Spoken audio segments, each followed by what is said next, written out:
Arthur's big hit. Arthur had been working on his model airplane for over a week.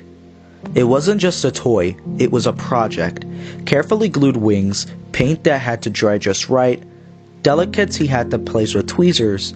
He asked Dad for help a few times, but he did most of it himself.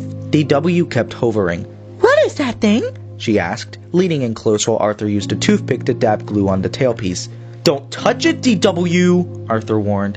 "Does it fly?" "It's not supposed to fly. It's a model." "But what if it could fly?" "DW, get out of my room!" Every day she came in and made fun of it, or asked dumb questions, or tried to poke it when his back was turned. The next morning rolled around and Arthur had finally finished the plane the night before. It was drying safely on his shelf. He couldn't wait to show all his friends. He came downstairs to celebrate, but just then, a few minutes later, he heard it.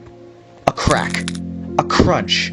Arthur dropped his spoon and ran. There in the yard was his plane, shattered on the driveway, and standing beside it was DW, holding the empty box it came in. Arthur's heart dropped. His face turned red. "I told you not to touch it!" DW froze. "I just wanted to see if it would fly!"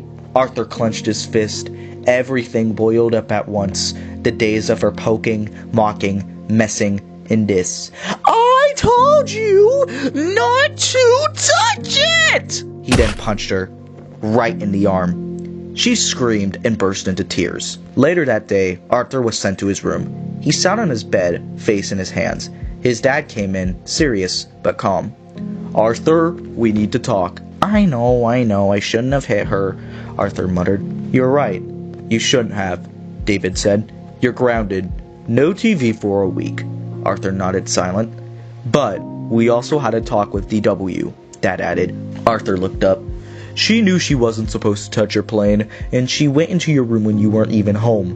She's grounded for 2 days. No playdates and no dessert." Arthur blinked. "Wait, she's actually in trouble?" Dad sat down beside him. "Yes, you were wrong to hit her, but she was wrong to disrespect your things and lie about it." Arthur stared at the floor. "It's just, no one ever tells her she's wrong." Dad sighed. "We should have stepped in sooner. That's on us." Arthur nodded slowly. Meanwhile, DW was in the kitchen with Mom, scowling as she pursed her peas around. "I said I was sorry," she muttered. "You didn't," Mom said. DW pouted. "You don't get to destroy things just because you're bored or curious. That wasn't yours to touch. It's just a dumb plane." It was important to him. DW said nothing. Mom leaned down. "You don't have to like what Arthur likes, but you do have to respect it." That part stuck. The next day came around, and Arthur found a note under his door. "Sorry I threw your plane. I guess I wanted to see what made it so special. I know now. It mattered to you. I shouldn't have touched it. DW." Arthur sighed. He folded the note up and tucked it in his drawer. He still didn't have a plane, but at least, finally, someone had listened.